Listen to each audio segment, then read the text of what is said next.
Hey friends, it's StratGameSloth here, and Server 21 just hit 100 days old. In order to celebrate, I wanted to put together a video that showcases some of the major highlights and events you can expect over the first 100 days of your game. I'm also going to share all the mistakes I made and things I now know that would have made my progression even faster when I was a new player. It's my hope that this helps you all on your Kingshot journeys. Let's dive in. If you follow my channel, you know I love making overly simplistic infographics to explain things, and this Kingshot timeline is going to be no different. We started our journey on Kingshot frantically building up power, forming alliances, and learning how the game worked. Like most mobile games, there was a frenzy of early game tasks and bonuses with a time limit to race through. The map fog lifted from the plains on day 14 and from the fertile land on day 38. There was a mad dash for each alliance to stake out their claim on newly exposed territories. And as the scale of the game continued to feel bigger, new recurring events started rolling, such as Alliance Championships, Eternity's Reach, Sanctuary, and Fortress battles, and, most importantly, fishing. Then, around 6 weeks in, the game really started to open up. The second generation of heroes launched, which gave many more options for free-to-play players to get high-powered orange heroes. You can expect these to hit your server sometime in the 40 to 50 day range, but the exact day varies by server. This is also when red hero gear unlocks for you, but you most likely won't be getting these immediately unless you're spending. Then, after these heroes released, we got our first castle battle 54 days in. It was a wild event because our server still hadn't fully settled on which alliance was the strongest. It was a well-fought victory. Any lingering animosity from the battle quickly dissipated because we got our first generation of pets just a couple days later. Suddenly, everyone was collaborating, trying to understand how they work and how to optimize their stats and growth-oriented abilities.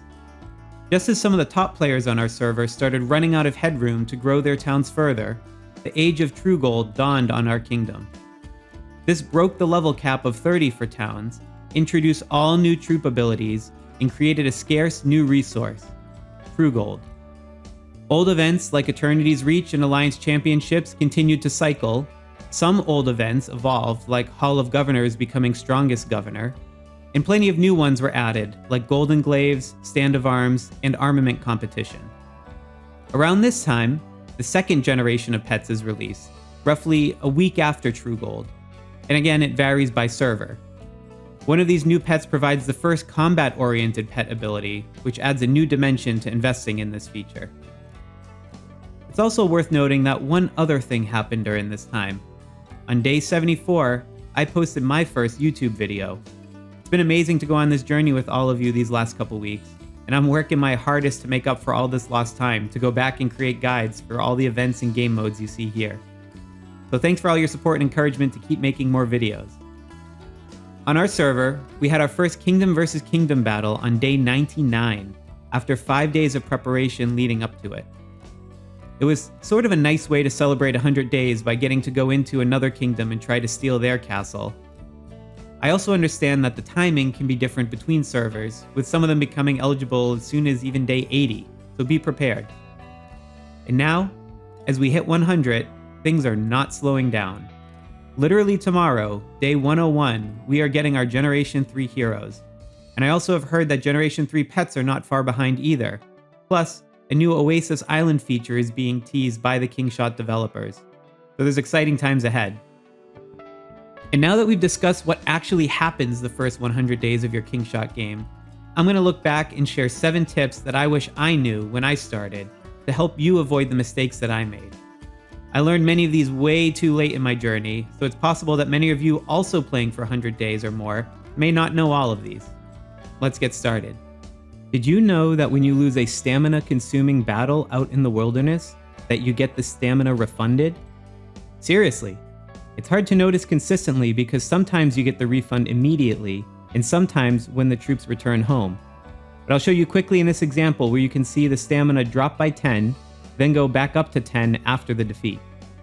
This works for both regular beasts as well as terrors, rebel bounties, Cesares, anything that consumes stamina to attack. So feel free to roll the dice on these battles if it doesn't feel like a sure thing. If you want tips on how to win these unwinnable battles, then check out my video on winning unwinnable battles in Kingshot in the description below. Many people overlook this little arrow under their profile picture, and therefore overlook one of the most important windows in the game, the city bonus window. This window has so many useful things in it, and the game never really walks you through it. You get a free rechargeable shield, a counter recon ability you can purchase that prevents you from being scouted, and the ability to purchase multiple troop and deployment bonuses. And in the growth panel, you can get a rechargeable random teleporter for free, and the potential to buy boosts for gathering speed and training capacity. And these last two can come in handy for scoring extra points on events like Hall of Governors. And this gathering speed one is especially important since it doubles your resource collection. It also doesn't have to be active the entire time your troops are gathering, only when they actually reach the resource. So you can potentially get multiple uses out of it if you use it correctly. And that leads us to tip number 3. When I first started Kingshot, I completely underestimated the importance of resource gathering in the wilderness. And it makes sense to some extent. In the beginning of the game, your resource producing buildings are easy to upgrade and provide a lot of resources that are secured, meaning they cannot be pillaged by other players. Gathering resources in the wilderness, however, requires tying up your troops for a while, and you don't have many in the early game.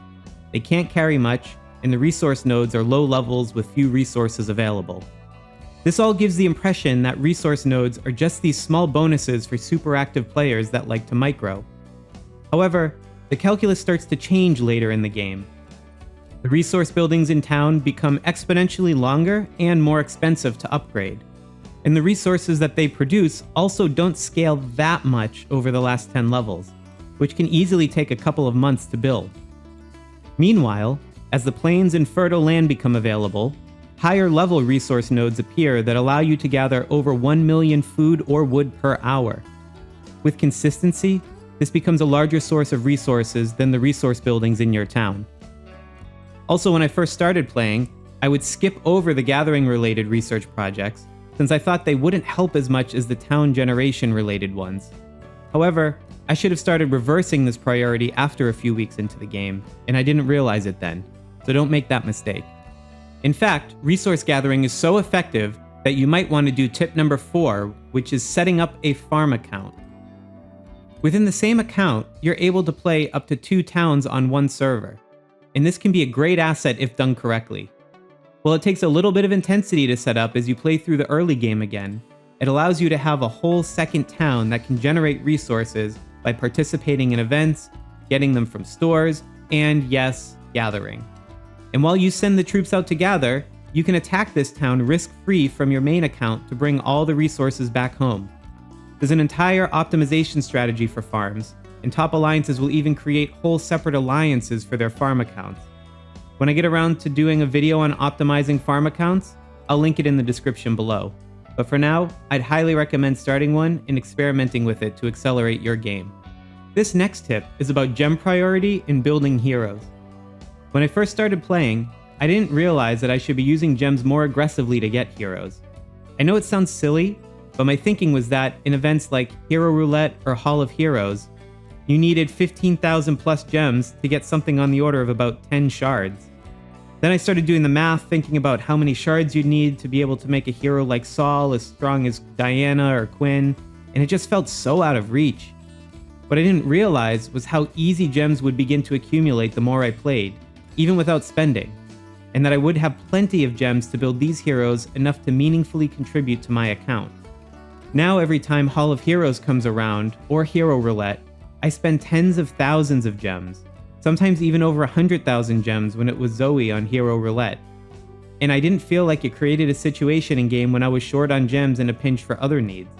And while we're on the topic of acquiring orange heroes, let's talk about tip number 6 of using mythic general hero shards. When I read the description for these, my thinking process was as follows. Well, I can't use them on Helga or Amadeus, and I get a constant stream of Jabel shards for free, so I guess I should just use them all on Saul?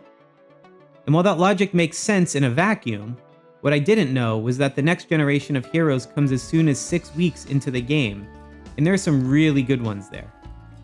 So instead of skipping out on spending gems during opportunities to get Saul and then using the custom orange shards on him, I should have instead been spending gems to get Saul and saving those custom orange shards to build up a critical mass of them, and then use them later on more powerful later generation heroes that are more challenging to get without paying.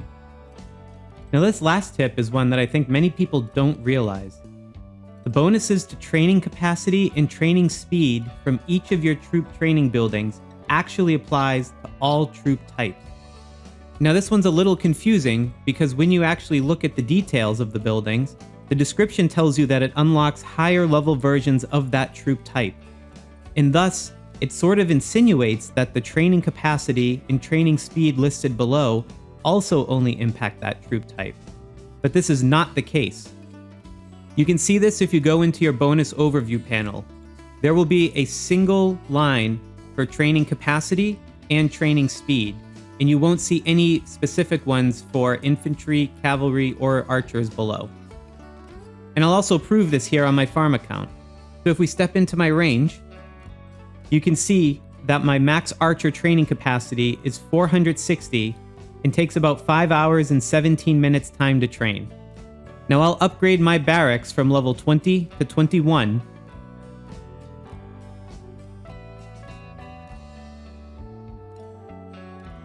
And now if we look at my range again, you'll see that the archer training capacity has increased to 468, and it takes 5 hours and 22 minutes to train. Now why is this all important? Well, because if you were following advice to prioritize developing your infantry and archer related stats over cavalry, then you might think that you don't need to keep your stables adequately leveled. However, upgrading your stables will then increase your ability to produce infantry and archers as well. So there you have it. You now know what you can expect for your first 100 days of Kingshot, and have a bunch of tips to make the most of them. Of course, there are many other tips, tricks, and hacks besides these 7, so be sure to check out the rest of the playlist linked below in the description. Let me know in the comments your most memorable moments of your first 100 days in Kingshot, and don't forget to like and subscribe. Thanks again for watching, and happy gaming out there.